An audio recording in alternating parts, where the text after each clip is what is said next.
Esse aqui é um pedaço de papel que literalmente vale milhões. É uma ação original da Companhia Holandesa das Índias Orientais de 1606, a primeira empresa de capital aberto da história. Esse pedacinho de papel criou um sistema que praticamente domina todo o planeta hoje. Um século depois, nesses outros rabiscos, um filósofo tenta explicar por que tudo isso deu certo no seu famoso livro A Riqueza das Nações. Você amando ou odiando esse sistema, não pode negar que o capitalismo mudou completamente o mundo, criando riquezas muito grandes, mas também grandes desigualdades. Mas o que é de verdade o capitalismo? Como que ele surgiu? Quais países que realmente são capitalistas ou não? Bora descobrir.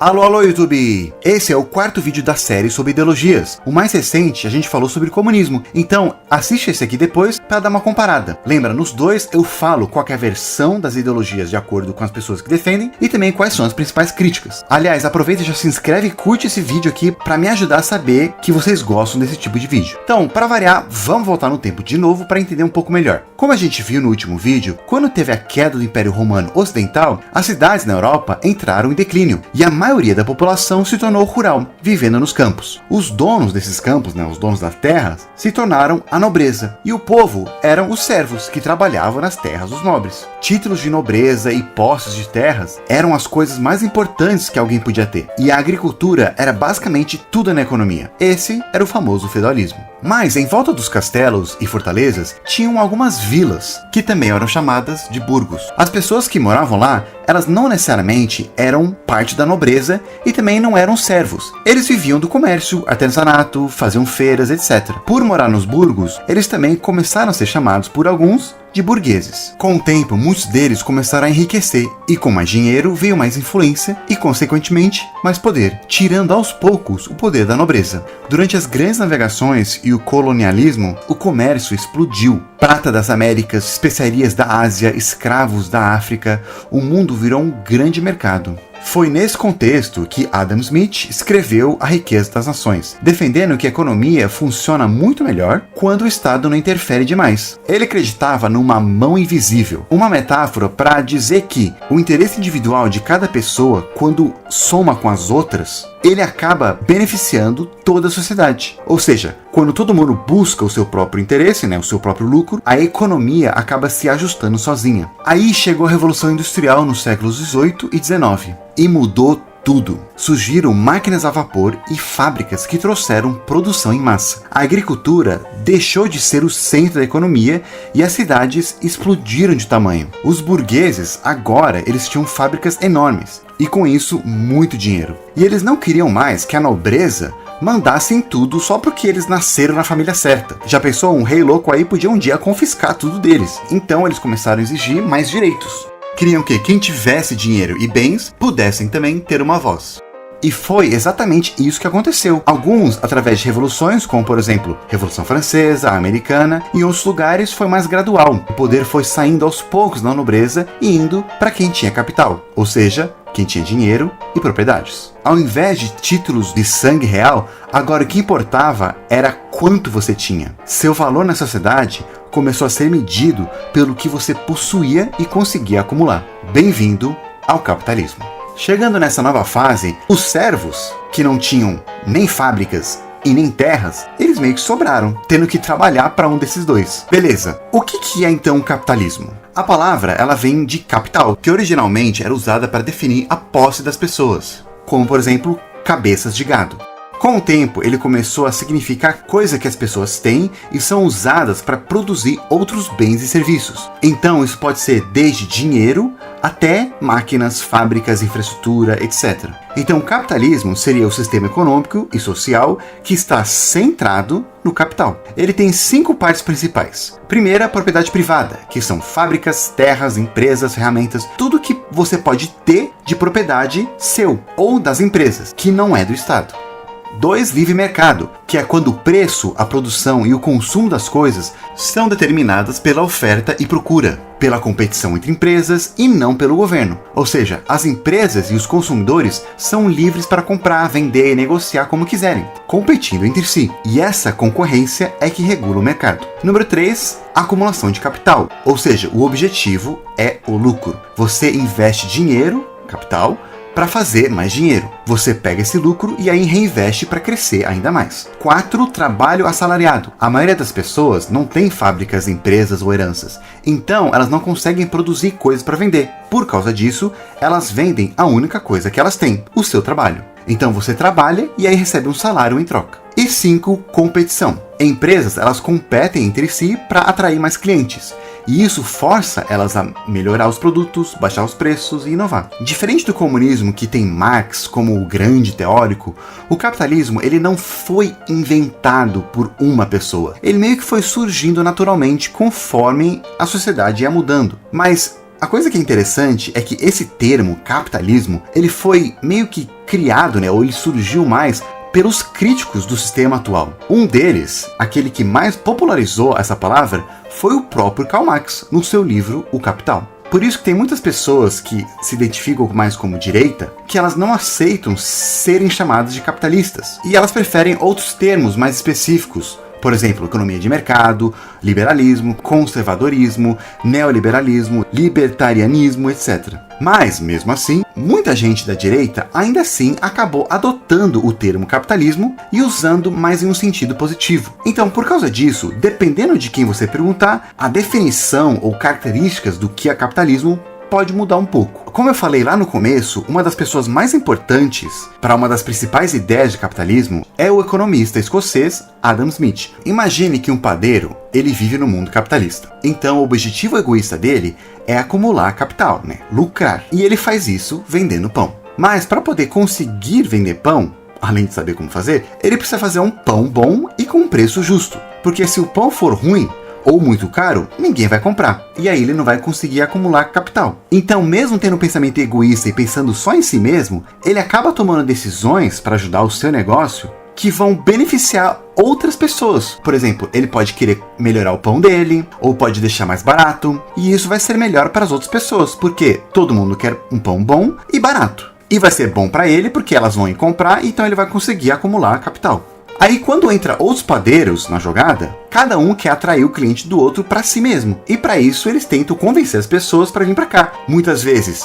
melhorando o pão deles, melhorando o serviço ou fingindo que o pão deles é melhor. Essa competição ela pode trazer muita inovação. E é o que fez a sociedade avançar muito na tecnologia, fazendo chegar onde nós estamos hoje. Capitalistas, eles não negam a existência de pobreza e nem falam que não é um problema ou que deve ser ignorado. O negócio é que muitos deles acreditam que capitalismo é a melhor solução dentre as outras para acabar ou pelo menos diminuir a pobreza. Por exemplo, antes do capitalismo, a pobreza ela era em torno de 80 a 90% da população mundial, mas desde o fim do feudalismo, ela diminuiu muito. E de acordo com o Banco Mundial, está em torno dos 10%. Ou seja, muito mais gente hoje, por causa do capitalismo, não está vivendo na pobreza. Também, muito mais gente está vivendo melhor, tendo uma melhor qualidade de vida, tendo mais coisas, e também vivendo mais tempo. Então, para Smith, é como se tivesse uma mão invisível que organiza tudo e coordena as ações individuais e gera benefícios coletivos, não precisando do governo.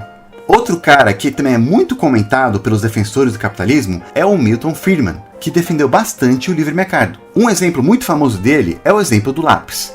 Ele argumenta que nenhuma pessoa do mundo, e nenhuma empresa, nenhum governo sabe como fazer um lápis. Para fazer um lápis comum, esse daqui, você precisa de uma madeira que tirou de algum lugar do mundo. Para pegar essa madeira, precisou de um machado, que talvez tenha vindo de outro lugar do mundo. E para fazer esse machado, precisou de aço. Para fazer aço, precisou de minério de ferro, que tirou de alguma mina de algum outro país também. Para minerar esse ferro, precisou de outros materiais, sem contar com as empresas que transportaram tudo isso de um lado para o outro, também transportaram as pessoas que foram de um lado para o outro, a embalagem, a gasolina para movimentar tudo isso, energia e por aí vai. O grafite do lápis também vem de Minas, de algum outro lugar do mundo. A borracha vem de outro país diferente, talvez a Malásia, que aliás, a árvore de borracha de lá nem é nativa do país. Ela foi contrabandeada daqui da Amazônia. A mesma coisa para esse ferrinho aqui em volta, a tinta amarela, a cola que junta tudo. Ou seja, milhares e milhares de pessoas do mundo todo cooperaram para fazer esse lápis. Pessoas que não falam a mesma língua, que têm religiões diferentes, talvez até alguns grupos que se odeiam. Ninguém ou nenhuma organização ou governo juntou todo esse povo para vamos agora fazer um lápis. A grande maioria nem sabe que contribuiu para fazer um lápis. Mas hoje, por causa de tudo isso, você pode simplesmente ir para a papelaria mais perto e comprar um desses lápis por menos de R$2. Muitos pensadores também classificam o capitalismo com fases diferentes. No começo era capitalismo comercial, focado no comércio marítimo, na colonização, em acumular metais preciosos e terras. Depois passou para capitalismo industrial, com fábricas, trabalho assalariado e essas coisas. Aí, no século XX, veio o capitalismo financeiro, com bancos, bolsa de valores, multinacionais, globalização da economia. E agora a gente está na fase de capitalismo digital, que o capital é tecnologia, dados e atenção das pessoas. Muitas empresas hoje, que são muito ricas, nem produzem bens, só informações. Outros especialistas também gostam de separar 4 tipos de capitalismos. Tem um capitalismo de livre mercado, que tem pouquíssima intervenção do governo, ou seja, o mercado ele se regula sozinho. Tem o capitalismo regulado ou social. O governo já regula bastante, cria leis trabalhistas, proteção ambiental, controle de monopólios, etc. E esse é o modelo de capitalismo de muitos países desenvolvidos hoje. Tem o capitalismo de bem-estar social, que tem forte livre mercado, mas também tem muitos programas sociais que são muito grandes e pagos por vários tipos de impostos diferentes. E por último tem um capitalismo de Estado, ou seja, o Estado tem empresas próprias e grande influência na economia, mas ele ainda permite propriedade privada. Ou seja, para muitos, praticamente o mundo inteiro hoje é capitalista de algum nível. A diferença é no quanto que o governo intervém ou regula essa economia.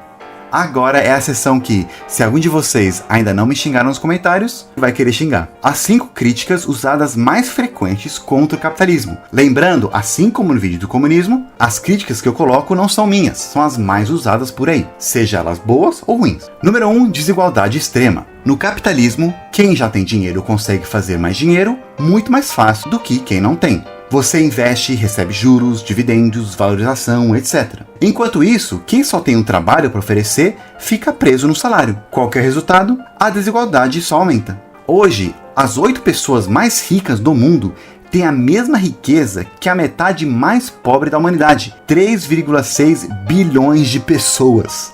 Os críticos, então, eles argumentam que o capitalismo cria uma sociedade muito injusta, onde oportunidades dependem mais de onde você nasceu do que o seu esforço. Sim, existem casos de sucesso, mas é muito difícil alguém que nasceu em uma comunidade mais pobre, que tem escolas ruins, falta de oportunidade, conseguir virar rico um dia, mesmo se ele trabalhar e lutar a vida toda, e mesmo se ele merecesse isso. Mobilidade social vira quase uma ilusão. Número 2, exploração dos trabalhadores. Marx ele já criticava isso lá no século XIX e muitos ainda concordam hoje em dia. A ideia é que o trabalhador ele vai lá, trabalha e ele produz um valor, mas ele só recebe uma parte pequena desse valor na forma de salário. O resto vai para o dono como lucro. Por exemplo, você trabalha e no seu trabalho você gerou R$100 de valor para a empresa, mas desses R$100 você vai receber 30 no seu salário. Os outros 70 eles viram lucro para o patrão. Essa diferença entre o valor que o funcionário cria e o que ele recebe é chamado de mais-valia pelos marxistas e considerado por eles como exploração. Além disso, em busca de lucro máximo, as empresas elas pressionam para ter baixos salários, para ter longas jornadas, condições ruins de trabalho. Se deixar, eles vão explorar mesmo. Ou seja, se não tiver regulamentação forte, os trabalhadores eles viram apenas custos a serem minimizados. Número 3, ciclo de crises econômicas. O capitalismo ele é instável. De tempos em tempos aparece uma crise. Com isso, milhões de pessoas perdem empregos, economias quebram, pessoas perdem casas, etc. E por que isso acontece? Porque o sistema ele funciona em ciclos. Crescimento, bolha, estouro, recessão, recuperação e aí repete. Essa busca sem freio por lucro, ele cria muita especulação, que cria bolhas e elas eventualmente estouram. E aí quem que sofre mais? Não tanto os ricos, que causaram a crise. Sim, muitas empresas quebram, mas quem sofre mais são milhares de trabalhadores comuns que perdem empregos e também os governos que acabam gastando muito do dinheiro público para salvar bancos e empresas. Número 4, destruição ambiental. O capitalismo tem um fator que apresenta risco para o planeta. Ele sempre precisa crescer. Para crescer, ele precisa produzir mais, consumir mais e ter mais lucro. Mas a gente vive num planeta que os recursos, uma hora vão acabar. Não dá para ficar crescendo para sempre. Então as empresas, elas acabam explorando recursos naturais sem pensar no longo prazo, porque o incentivo é o lucro de agora. Então, tem poluição, desmatamento, extinção de espécies, mudanças climáticas, tudo isso ele acaba sendo esquecido de lado. Muitos desses problemas ambientais, ele acaba afetando outras pessoas e não aqueles que estão causando o problema. Uma empresa poluindo o rio, o custo vai ser da sociedade. A empresa, ela só vê o lucro. Então muitos acreditam que sem regulação forte, não vai ter nenhum incentivo para as empresas protegerem o meio ambiente. E número 5, consumismo e alienação. O capitalismo, ele transformou tudo em mercadoria. Sua identidade virou o que você consome. Você é o que você compra. As empresas, elas criam necessidades artificiais através de propaganda, para você poder comprar coisas que muitas vezes não precisa. A felicidade, ostentação, muitas vezes é vista como um produto para ser comprado. Além disso, o trabalho virou alienante, ou seja, você passa 8 horas por dia ou mais fazendo algo repetitivo, que não te realiza, apenas para sobreviver. Você não vê o resultado final do seu trabalho, não tem nenhum controle, não tem nenhum significado. Você é só mais uma peça da máquina. E quando estourar alguma bolha aí de novo, que vai acontecer eventualmente, é muito provável que você vai ser substituído. Não vou falar dos contra-argumentos, porque senão vira um debate, né? Contra-argumento do contra-argumento do contra-argumento. Então, vocês geram contra-argumentos aí nos comentários. Mas, apesar dos problemas, muitos dizem que o capitalismo é melhor do que as alternativas, ou o menos pior. E quais são essas alternativas? Como eu falei para vocês, eu já falei do comunismo nesse vídeo aqui. Então dá uma olhada para ver como que ele funciona e também quais são as principais críticas para usar talvez nos comentários aqui embaixo. Ou assiste esse vídeo aqui que o YouTube está recomendando para você. E não se esquece, gente, de curtir esse vídeo aqui para eu saber que vocês gostam desses vídeos de ideologia, de política. E eu já falei demais. Por enquanto, vou ficando por aqui. Nos vemos na próxima.